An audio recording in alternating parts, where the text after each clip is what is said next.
Yeah, it's not on. You're going to have to My mic's yell. not on, I know. Yell. They're working on it.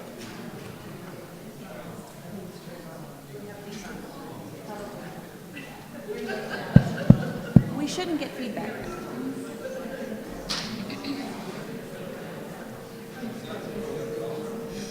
Hello? There we are.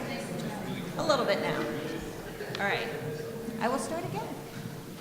Kären Mason is curator of the Louise Noun Mary Louise Smith Iowa Women's Archives at the University of Iowa Libraries, a position she's held since the establishment of the archives in 1992. She earned a bachelor's degree from Bryn Mawr College, a master's degree in history from the University of Minnesota, and a PhD in American history from the University of Michigan.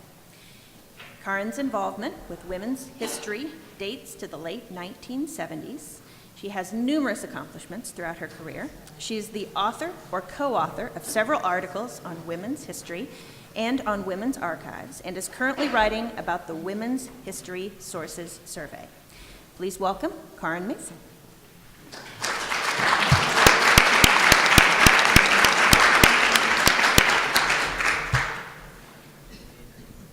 Thank you all. It's good to follow up that wonderful first session with another quite different session on women in politics. I have a very, as you might know from the introduction, I have quite an interest in the subject of documenting the history of women in politics, since that's a big part of my job at the Iowa Women's Archives, which is the purpose of which is to preserve the history of Iowa women. When Louise Noun and Mary Louise Smith founded the Iowa Women's Archives in 1992, they were acutely aware of the symbolic significance for women of having an archives devoted to women's history in a state that has never elected a woman to Congress or the governorship. They knew that Iowa had many strong-minded women, as you'll see on our bookmarks. That's what Louise Noun called the women who were the early suffragists in Iowa. And we've sort of taken that as our motto: strong-minded women make history. So Louise and Mary Louise knew that the work of these and other strong-minded women had been forgotten by historians and archivists, and so they thought we needed to be consciously collecting that history. So today we have three panelists who will talk about the critical importance of documenting the history of women's involvement in politics, each from a different perspective. Our first speaker will be Landon Storrs, who is an associate professor of history in the University of Iowa History Department. She specializes in 20th century U.S. social and political history, particularly the history of women, social movements, and public policy.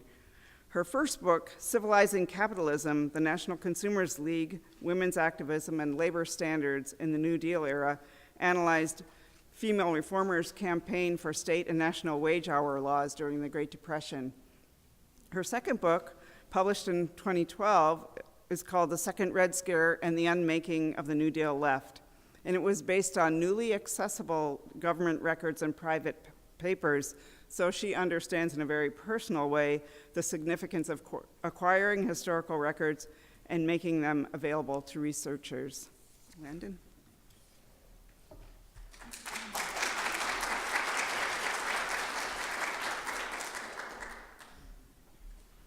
Thank you, Kären.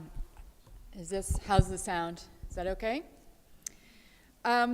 Before I talk about why archival collections are vital to preserving and learning from the history of women in politics, let me just very quickly share some insights that women's historians have given us on the subject to date. And I think many of these insights illuminate not only the past, but our current moment. Women's historians have taught us, first of all, that women were active in politics long before they could vote. In the decades before the Civil War, huge numbers of women, white and African American, mobilized against slavery, for labor reform, and for temperance, the latter because they associated drunkenness with male violence against women and children. These early activists often only became feminists after they were attacked for speaking in the public sphere as women. They often didn't come to it from a gender consciousness or trying to be challenging the gender status quo, but then they were often criticized very harshly. Maria Stewart, shown on the left, and the Grimke sisters, that's just Sarah Grimke on the right, became women's rights activists only after they were told that they had no place in public affairs as women. They were accused of unsexing themselves, of being hens trying to crow like a rooster, of being vines that tried to stand on their own instead of leaning on a tree. So this is an old but tenacious idea that in the natural or God-given order of things, women are dependent on men, both as breadwinners and for political representation. Let's see. And that's why Bella Abzug's line, this woman's place is in the House of Representatives, was funny, even a century and more later. Faced with intense opposition to their political participation, women and their male supporters, they did have many male supporters, tried a range of arguments. Some women stressed equal rights and emphasized women's basic similarity to men, concentrated on demonstrating that they were as good and as smart and as capable as men. Others argued that women were essentially different from men and for that very reason needed to be in politics. And so as examples of these two tendencies, Elizabeth Cady Stanton showed here in 1848 with a couple of her children. This was the year that she wrote the Declaration of Sentiments, whose many demands included women's suffrage. So she stressed sort of natural rights reasoning that women and men were more alike than unalike. As individuals, they had an inherent right to vote, amongst other things. Now, an example of the other tendency would be Frances Willard, who headed the Women's Christian Temperance Union, and she argued that women needed the vote precisely because they were different from men. They were more concerned with nurturing children. They were less selfish and less corruptible, less beholden to political parties, less combative. I guess we heard earlier, maybe that has changed based on the woman in the bar fight. So in the 1890s, Willard mobilized the enormous membership of the Women's Christian Temperance Union for the controversial cause of women's suffrage by calling it the home protection ballot. So this tension between arguing from sameness and arguing from difference has not gone away, and we still hear lingering, still hear those styles resonate. Some argue for female political power by stressing women's equal talents and rights. Others stress that women will bring something different to the table.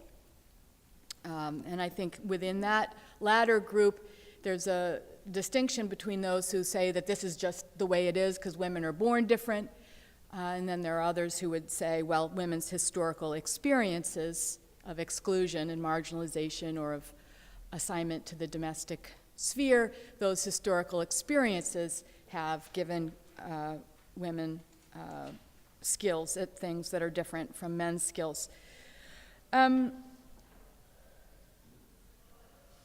Carrie Chapman Catt, who was one of the many, many key people in the long fight for women's suffrage, she argued that women would be less partisan because they'd been excluded from the parties, and so now they would bring a nonpartisan approach to the table. And then after the 19th Amendment was ratified, she headed the League of Women Voters, which sustained that nonpartisan tradition, and we have League of Voters people with us here today.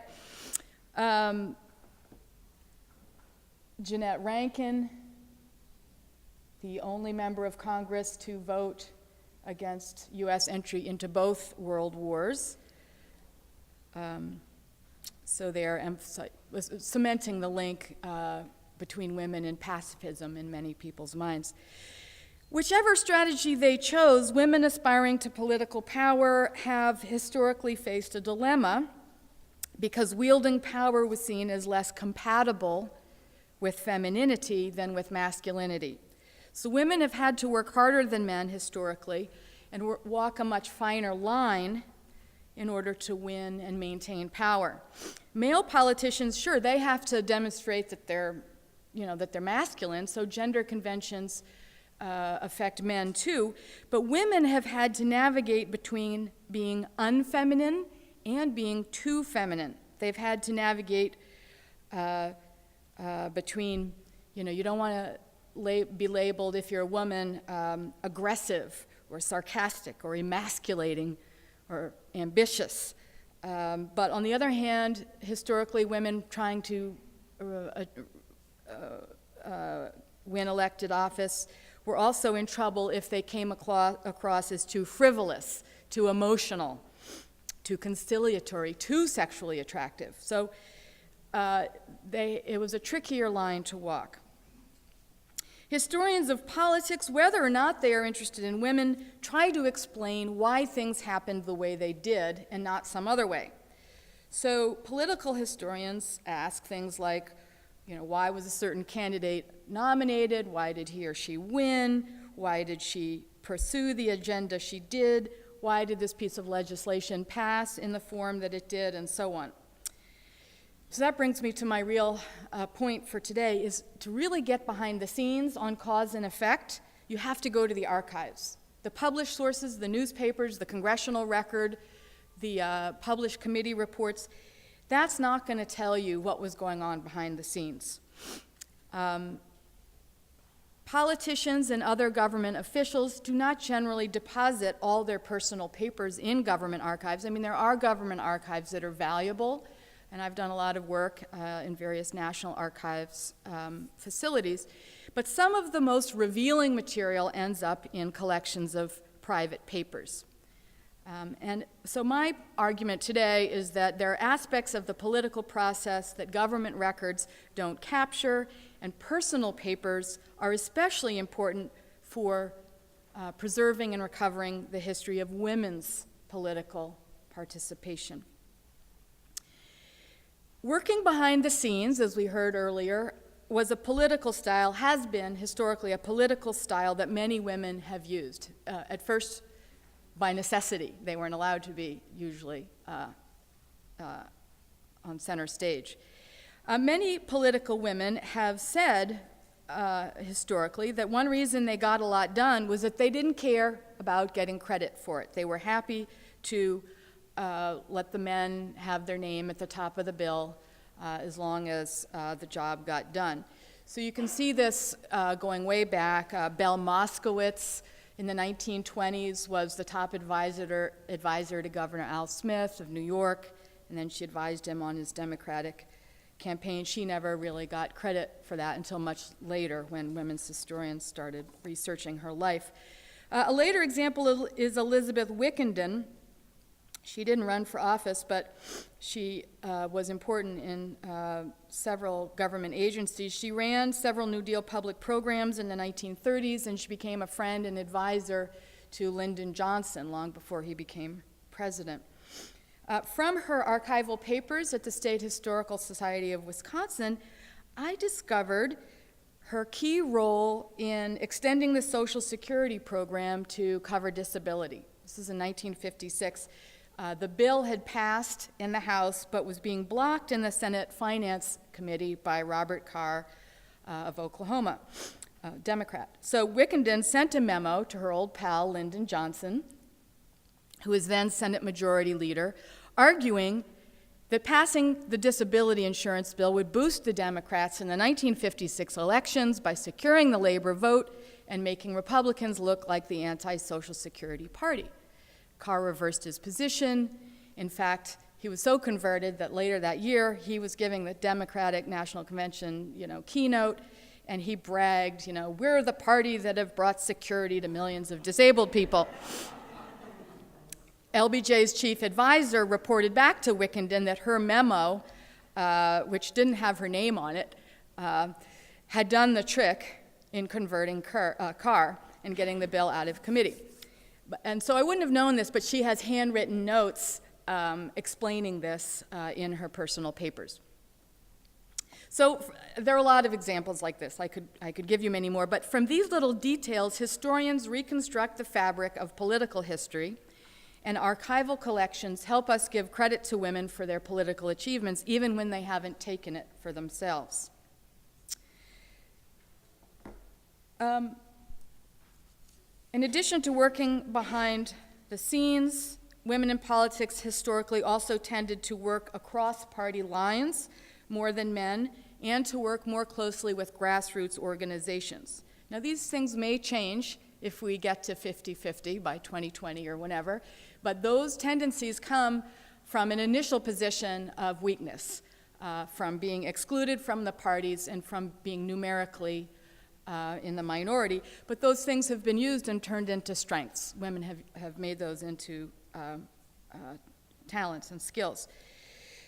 And there are a lot of books. I've actually put a bibliography, if any of you in your spare time want to do any reading about the history of women. From a historian's perspective, I've put a bibliography of biographies and other studies of women in politics that show these different patterns. Let me also mention one other thing. Archives also have been indispensable in teaching us how political figures are shaped by their experiences in private life. It was feminists in the 1960s who coined the slogan, "The personal is political," to challenge the assumption that the private and public spheres were separate. And feminist biographers have been at the forefront of showing how politicians' priorities and style have been shaped by their personal lives. And so this is another thing that the archives are really important for. I've used a lot of women's private letters to their lovers, their husbands, their parents, their siblings. And you learn a lot from these things that they wouldn't have said on the record in public, that it wouldn't be published. One pattern we see is that women in politics have had feminist partners who encourage them and make it possible for them to develop a thick skin and have a place to come home to.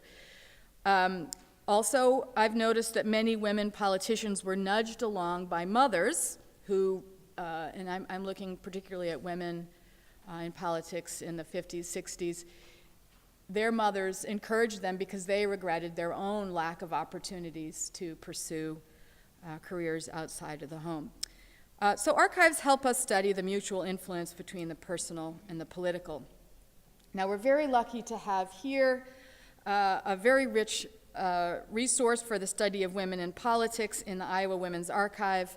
So I'm just going to list off a few projects that my students, undergrad and graduate students, have been using the papers for here. We've got something in progress on Christine Grant, the UI Athletic Director for Women, who was crucial in the fight for passage and then enforcement of Title IX of the Higher Education Act. We have students working on the Emma Goldman Center, founded in the early 70s here as a women's health clinic. A student has been mining the collections to uncover rural women's activism during the farm crisis of the 1980s.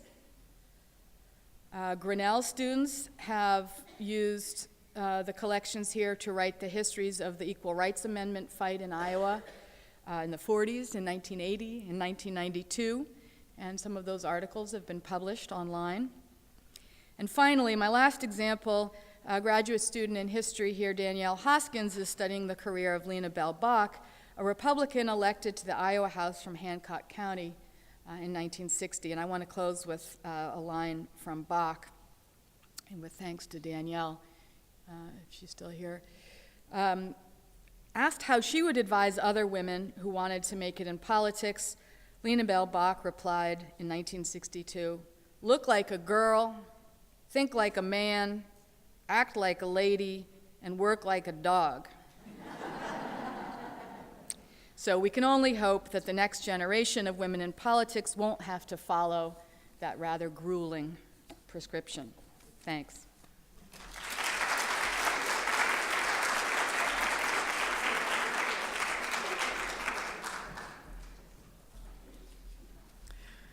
Our next speaker is Jan Lau, who's the former Secretary-Treasurer of the Iowa Federation of Labor, AFL-CIO.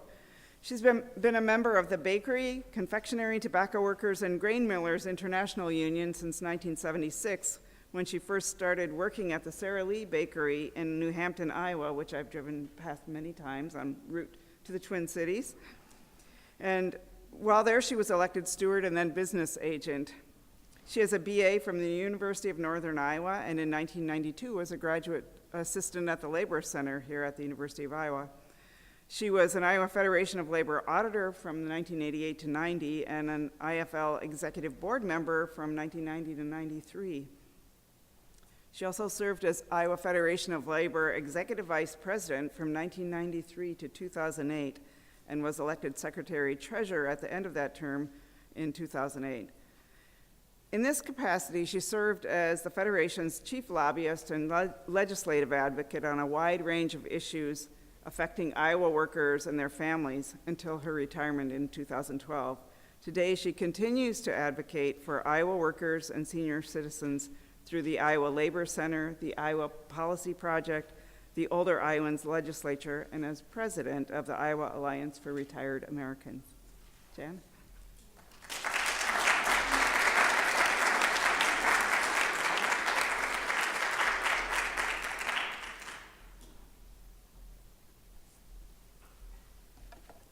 Good morning, and thank you.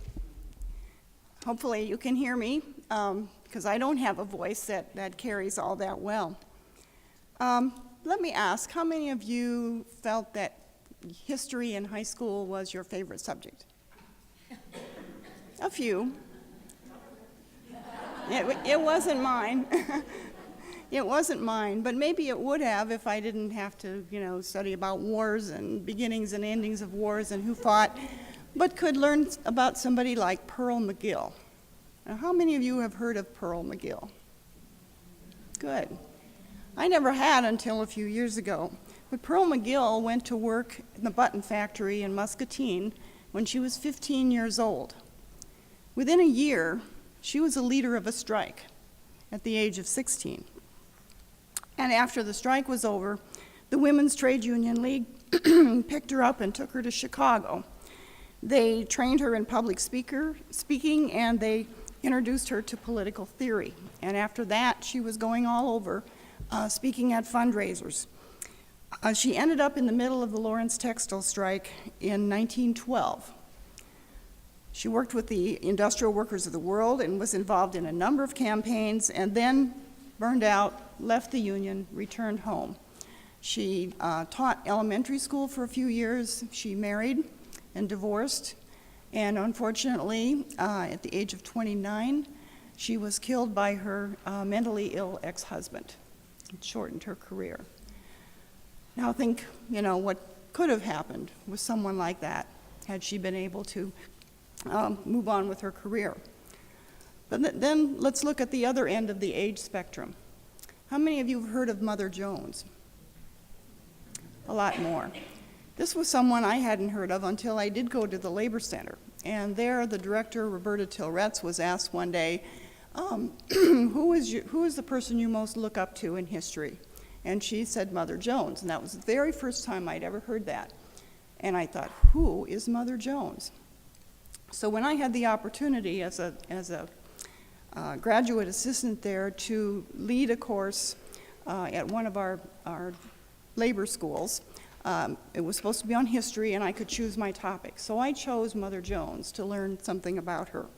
And she was one that did not get out there and make her career, really, until she was over 60 years old. During the first part of her life, she had been married, but she lost her whole family, her husband and her 4 children, to yellow fever. And then she lived in Chicago and started a dressmaking business and lost that in the Great Chicago Fire. So it's just one thing after another. And after that, she went to work as an organizer for the Knights of Labor and the United Mine Workers Union, and this is where she got her reputation. She worked very well with the mine workers and their families as well, and organized them, and by the time she was 60, she was known as Mother Jones.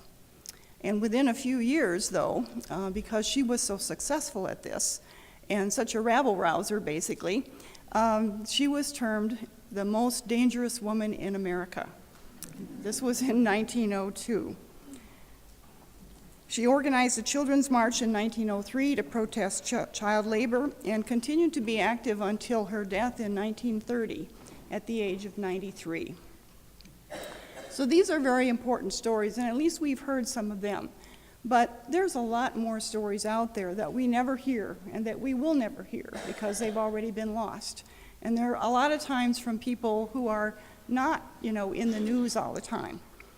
The leadership at the Iowa Federation of Labor back in the 1970s realized this, and it kind of came about probably at a bar one night when they're looking at the newspaper and they're seeing that the Maytag family is donating their papers to the Historical Society. And it's kind of like, okay, the Maytag family. What about all those people that worked for Maytag? Their stories are never going to be heard. They're the ones that got him where he is today, or where that family is today. And yet, those people, they don't have papers to donate to the Historical Society. So what do you do? So that's where the idea for the Iowa Labor History Oral Project came about, that they would interview workers, rank and file workers, and get their stories in that manner. So they did this through the Federation, at first voluntarily, and then changed to a penny per month in per capita would go into this history project. They hired an interviewer.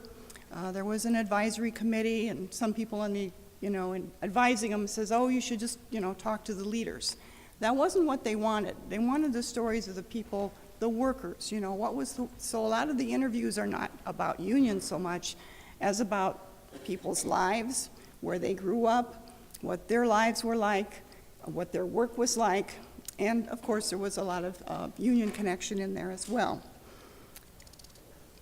So currently, now we're at well over 1,100 interviews, and there are interviews that are ongoing now. There's been a little bit of lapse over the years, but the interviews are ongoing. These are housed in a special collections department of the State Historical Society of Iowa Library.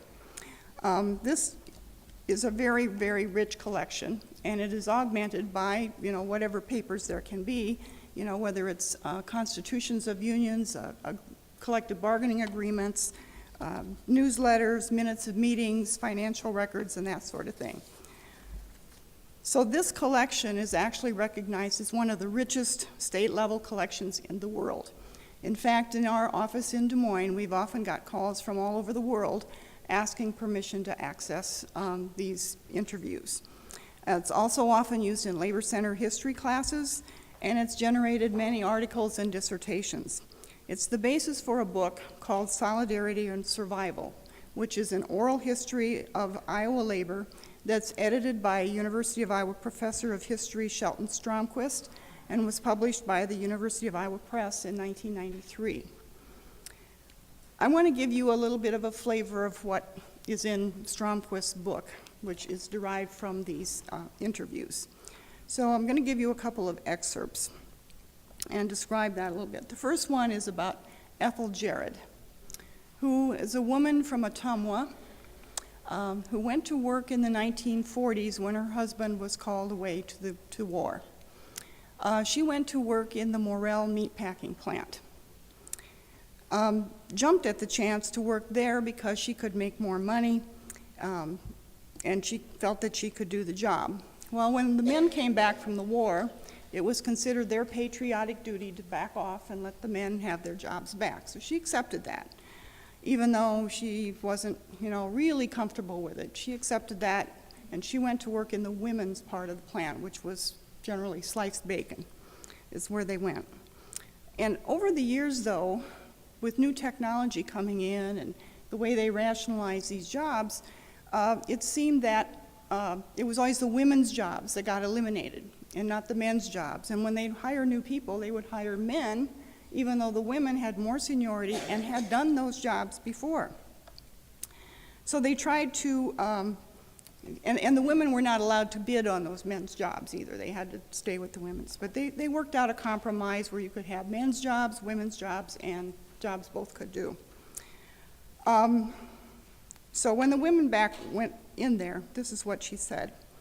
When the women got in there, the jobs had been manipulated, and the men would not do anything to help them at all. If you couldn't handle a job, then you had to voluntarily disqualify yourself for that job.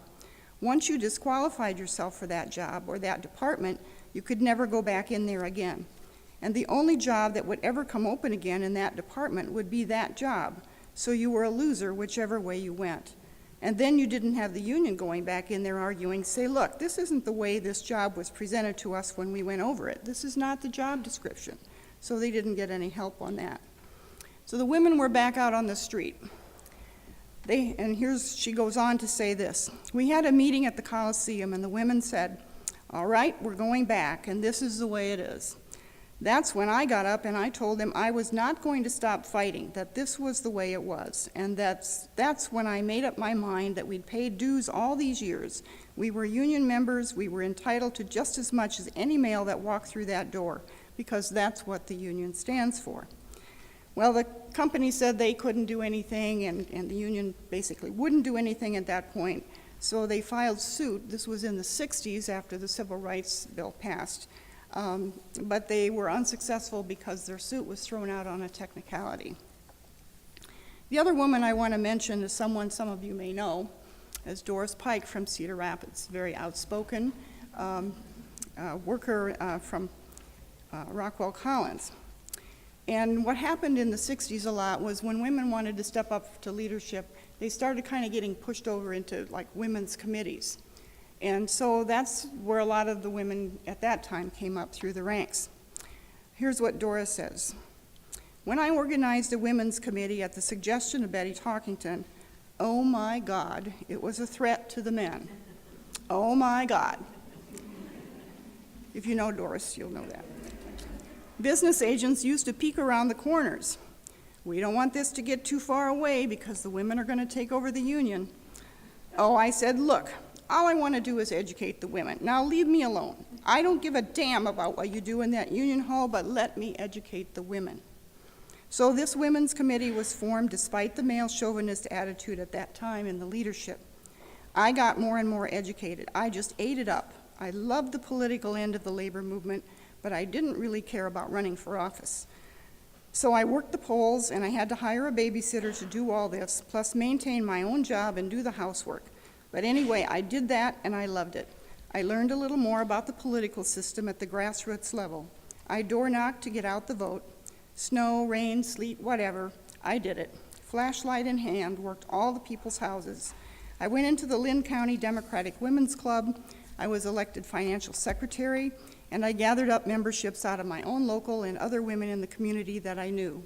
And I just kept going and going and going. And she did. Even though she said she wasn't going to run for office, eventually she did. And she was in the Iowa House. I forget how long she was there. So the Iowa Labor History Oral Project is really an affirmation that workers' life experiences are worthy of recording, and that what workers did and do at work is important at an individual as well as at a societal level. If the story of the industrial titans is the only ones you hear, then history is distorted and incomplete. And the same thing applies to women. Now, it's not only necessary to know history, I think it's necessary to know, what each other is doing as well. And this kind of came to me when I first became business agent at my local, and my international sent me to a women's leadership school in Washington. And at this school were women from all over the country, from all different unions. At the end of the school, 3 women from an IBEW local in New Jersey came to me and said, we want to take your picture. And I'm like, all right, I guess that's okay. So they took my picture, and I said, why do you specifically want my picture? And they said, we're going to take this back to our local and show the men in our local that there is such a thing as a woman business agent. What the women had said is that even though they were stewards in their local, they were often ignored at union meetings, that basically their job was to make the coffee and the sandwiches for the meeting. And so they were totally disgusted, and they wanted to just take this back to show them that something like this does exist. So it's important that we know each other's stories, and it's important that we all keep striving. In the offices I've held, I've never run for public election, but I've always had to run for election to all the offices I've held. So it's just important to have more women there. And I don't know if you know this, but I am the first woman who has held a full-time elected office with the State Federation of Labor here in Iowa. So anytime,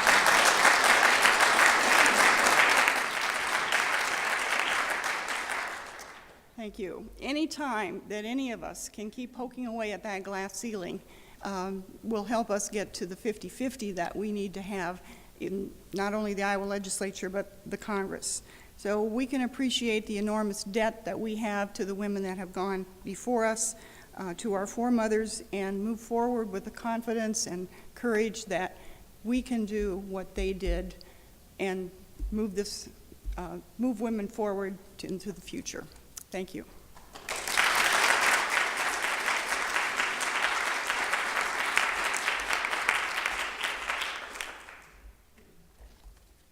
Thank you, Jan. Our final speaker is Jean Lloyd-Jones, who is co-chair of 50/50 in 2020, an organization she founded with former Senator Maggie Tinsman, who's with us today as well, to work toward political equality for women by the 100th anniversary of women's suffrage in the year 2020. Jean Lloyd-Jones attended the University of New Mexico and Northwestern University, where she earned her BS degree in 1951. But 2 decades later, she returned to school and earned a master's degree in history of U.S. foreign policy from the University of Iowa in 1971, followed by a master's degree in conflict resolution from Antioch University in 1997. Jean Lloyd-Jones was president of the League of Women Voters from 1971 to 1975 and served in the Iowa House of Representatives from 1979 to 86, before becoming Iowa State Senator, a position she held from 1987 to 94. She was inducted into the Iowa Women's Hall of Fame in 2003. And Jean Lloyd-Jones is both a contributor to and user of the Iowa Women's Archives. She donated her papers to the archives in 1993, soon after the archives opened, and she periodically comes in to do research on a variety of topics in other collections than her own. Jean?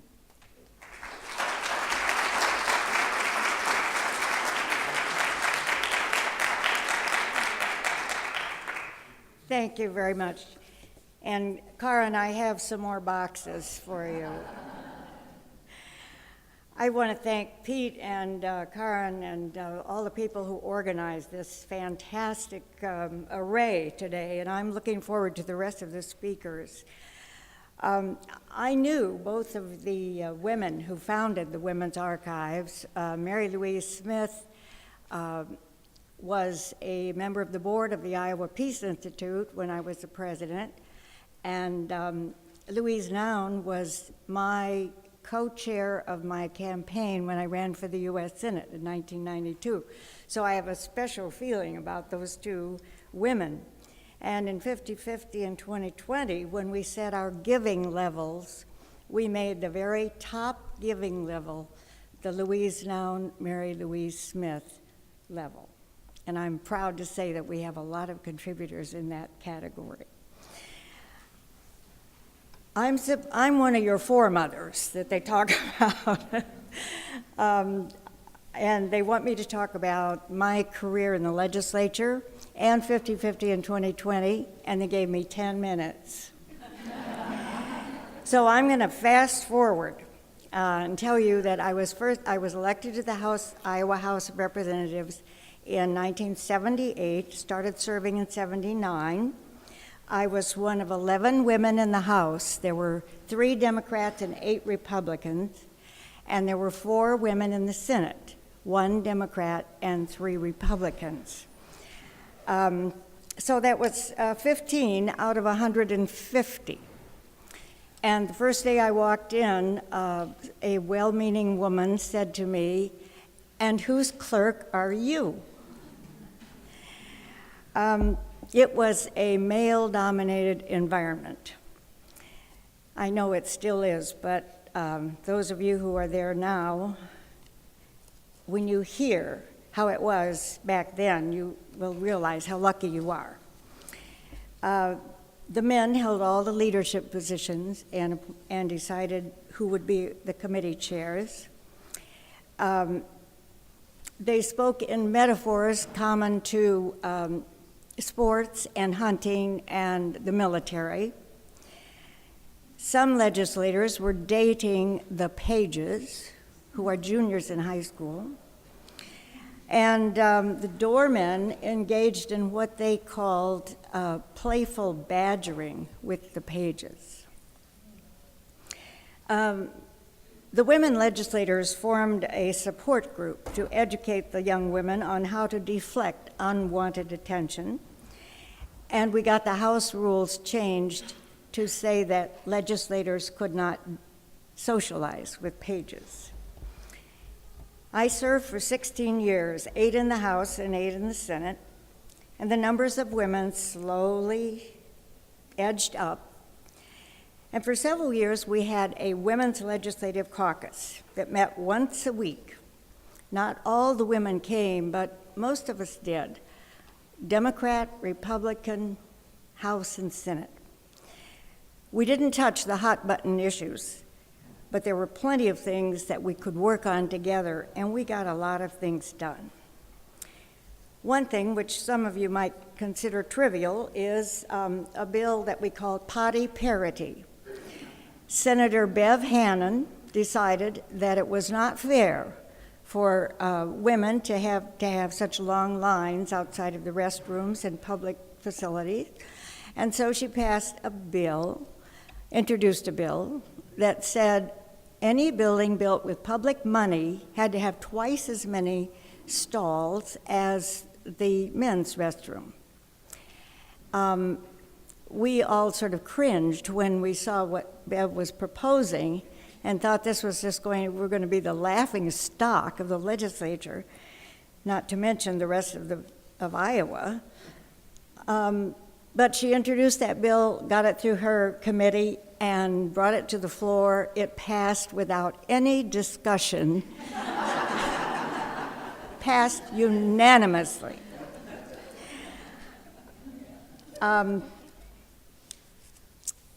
One other thing about that women's caucus, we met every Wednesday over the noon hour, and one afternoon after we were through and before the House was gavelled in, some of us were standing in the middle aisle. Now, the middle aisle is sort of a sacred place, but the men, took it up, but the women sort of avoided it back in those days, probably not now. But we were standing sort of in the middle aisle and just talking, I don't know what we're talking about. But all afternoon, the men kept coming around and saying, "What were you women talking about?" So when we realized how much it disturbed them, we did it as often as we could. I have a lot of stories I could tell you, but I decided to focus on just one. In my first term, I got interested in saving the bankrupt Rock Island Railroad, which ran from Chicago to Council Bluffs, through the most populous part of Iowa, including Iowa City. Since we were in the minority, I could not sponsor any bills myself, so I got 2 prominent Republicans, Bill Harbor from Western Iowa and Cliff Branstad, who is a distant cousin of our present governor, and got them to be the lead sponsors of some bills on railroads. we didn't agree on many of other issues, Bill and Cliff and I, but on railroad issues, we were solid. And every time we thought we had solved the problem, it proved not to work. The Rail Finance Authority could not issue bonds because there was no dedicated funding source. The Iowa Supreme Court found the diesel fuel tax unconstitutional by a vote of 5-4. And one of them said, I didn't think it was unconstitutional, but I didn't like it, so I voted against it. So after 6 years, we were successful in getting the legislature to make a $15 million loan to a group of shippers who could buy the railroad. They got other loans to do it too. It cost more than $15 million, I'll tell you. But they needed that state money, and they leased it to a private company, and the Iowa Interstate Railroad is now the longest regional railroad in the country. They paid back their loan long ago, and they are now a profitable part of our transportation system. The reason I'm telling you this is that I learned several important things during that fight. One was to acknowledge my own expertise in railroads. When one of the leaders came to my desk and said, "You're the railroad expert in our caucus," my first impulse was to say, "Who, me? I don't know anything about it." But fortunately, I squelched that impulse, and I said, "Yeah? What did you want to know?" Second was, I found the courage to lead. I grew up in the League of Women Voters. In fact, I sometimes say I got my PhD in the League of Women Voters. And I learned so much, and it translated into my work in the legislature. But in the League, we did everything by consensus. I mean, you didn't set yourself out there and say, this is what I think, and this is what we're going to do. We did consensus building, which is great.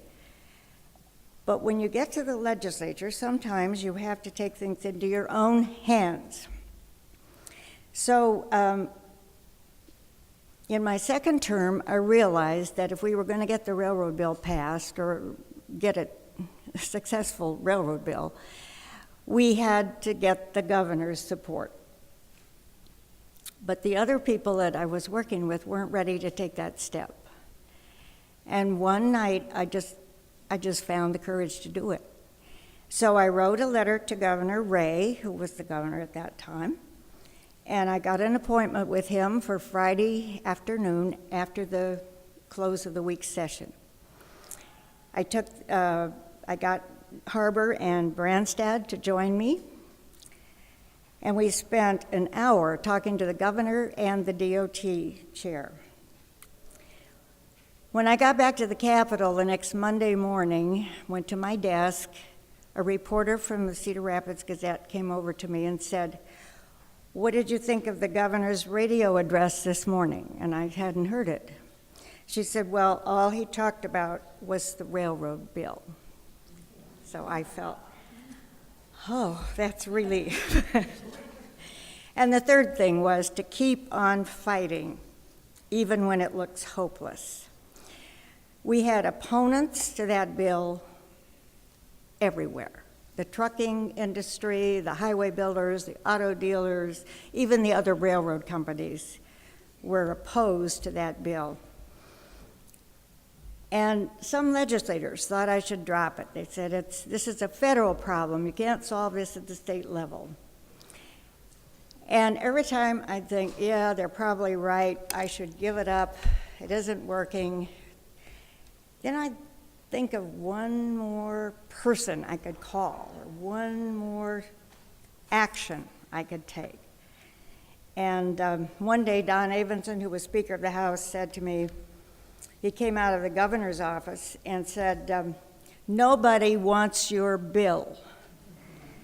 But you and Cliff have built such a climate in this place that nobody dares to pull the plug. I felt wonderful about hearing that.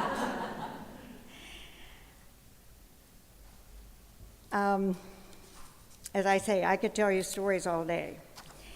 But I retired. Oh, I wanted to say one thing about making the government reorganization bill. I was chair of the House State Government Committee and got to chair that wonderful reorganization back in 1984. It's been done at least once since, maybe more than that, Mary. I know you've worked on it. But that was the bill in which we added the requirement that all state boards and commissions had to be gender balanced. So I feel very special. That's a very special bill.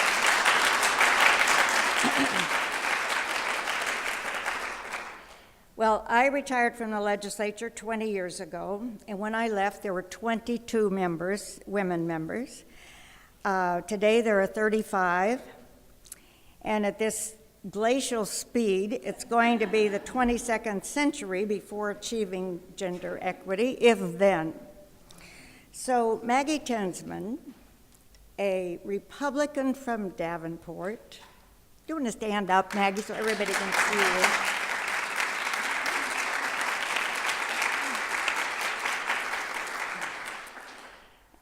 She had served 18 years in the Senate, and our terms had overlapped a bit. 5 years ago, she suggested that she and I, a Democrat from Iowa City, could start a campaign school and teach women how to run for office. When I realized that 2020 was going to be the 100th anniversary of women's suffrage, I said, well, why don't we just make it a 10-year campaign and get to 50-50 in 2020? So we set off to do this, and we launched it in 5 years ago in September of 2010. Tita Kaufman, who's a member of our board, and I stood right up here, didn't we, and made the announcement. And we launched it in 7 cities across the state simultaneously. And we have been building the raft while shooting the rapids ever since. I also want to introduce our executive director, Marilyn Miller, who is right here. Is there anybody else from the 50-50 board that's in the room at the moment? Susan. I'm here. Where are you? Oh, there you are. Good. So, Susan's from Des Moines, Tita's from Coralville, Maggie's from Davenport. We're spread all over the state. In our efforts to recruit women, we began to realize that there were more barriers even than Jennifer Lawless had discovered in that wonderful book, It Still Takes a Candidate. And I must say, when we started 50-50 in 2020, Jerry Lowenberg gave me a copy of that book, and he said, oh, Jean, what you're trying to do was so difficult. You just can't do it. And I read the book, and I said, but it just made me want to do it more. You know, I mean, the barriers are there, but it's going to work. Anyway, we discovered that there was another barrier that wasn't being described by anybody. Even the women didn't admit it. And that is that they had some fear of the Capitol itself. So we had an event called See Yourself Here. We had it last week. It was a great success, and they got to see behind the scenes. They got to meet with the leadership. They got to meet with women legislators. They heard from the nonpartisan staff, and when they got through with that, they said they were able to see themselves there. We demystified the legislature for them, and some of them are on their way and going to run for office. So, and we're hoping that by the year 2014, this year will be the year that we break through that glass ceiling and elect a woman to Congress. Thank you.